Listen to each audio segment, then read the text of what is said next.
Pinocchio entra dans le théâtre de marionnettes, il se produisit quelque chose qui déclencha un début de révolution. Il faut savoir que le rideau était levé et la pièce déjà commencée.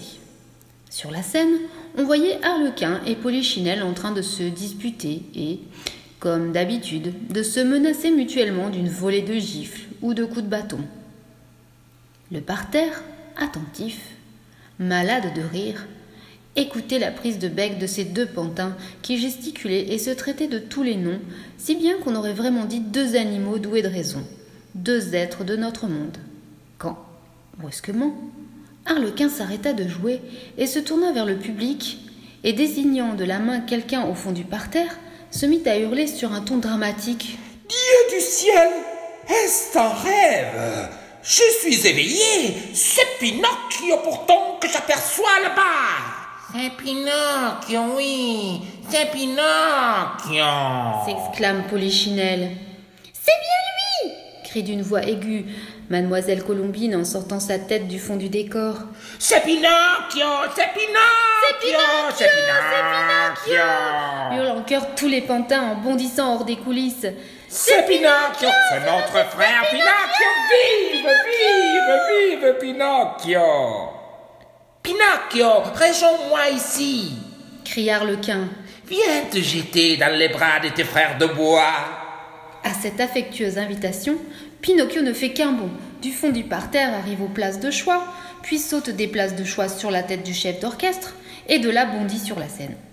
Il est impossible d'imaginer les embrassades, les démonstrations d'amitié, les protestations de sincère fraternité que Pinocchio reçut dans la bousculade des acteurs et actrices de cette compagnie. Dramatico-végétal, on se pinceautait, on se donnait les coups de tête les plus amicaux du monde.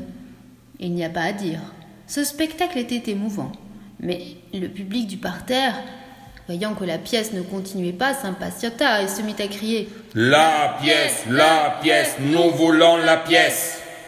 Tout cela pour rien, car les pantins, au lieu de se remettre à jouer, redoublèrent de chahuts et de cris, et jugeant Pinocchio sur leurs épaules, le portèrent en triomphe devant les feux de la rampe. Alors surgit le montreur de marionnettes, un gros homme si laid qu'il faisait peur rien qu'à le regarder. Il avait une vilaine barbe noire comme l'encre, ou mieux, comme un gris bouillage à l'encre, et si longue qu'elle descendait de son menton jusqu'à ses pieds. En marchant, il marchait dessus. Sa bouche était large comme un four. Ses yeux semblaient deux lanternes de verre rouge, avec la lumière brillante à l'intérieur. Et de ses mains, il faisait claquer un gros fouet fait de serpents et de queues de renard entortillées ensemble. À cette apparition inattendue, tout le monde se tut subitement. Plus personne ne souffla mot. On aurait entendu voler une mouche.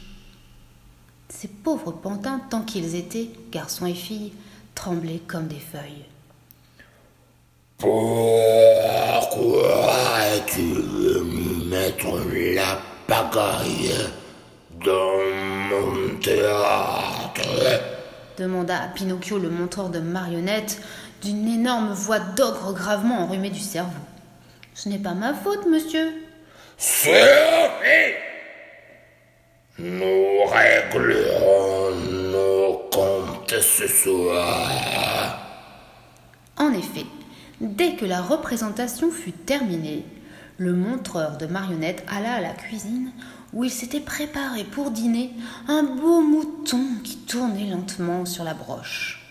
Et comme il lui manquait du bois pour finir de le faire cuire et rôtir, il appela Arlequin et Polichinelle et leur dit « Amenez-moi ce pantin que vous trouverez attaché à un clou. Il me semble que c'est un pantin fait d'un bois bien sec, et je suis persuadé qu'en le jetant dans le feu, j'obtiendrai une belle flambée pour mon rôti. » Arlequin et Polichinelle d'abord hésitèrent, mais effrayés par un terrible coup d'œil que leur jeta leur patron, ils obéirent. Et peu après, ils revinrent à la cuisine, emportant sur leurs bras ce pauvre Pinocchio qui, Se débattant comme une anguille sortie de l'eau, criait désespérément « Sauvez-moi, papa!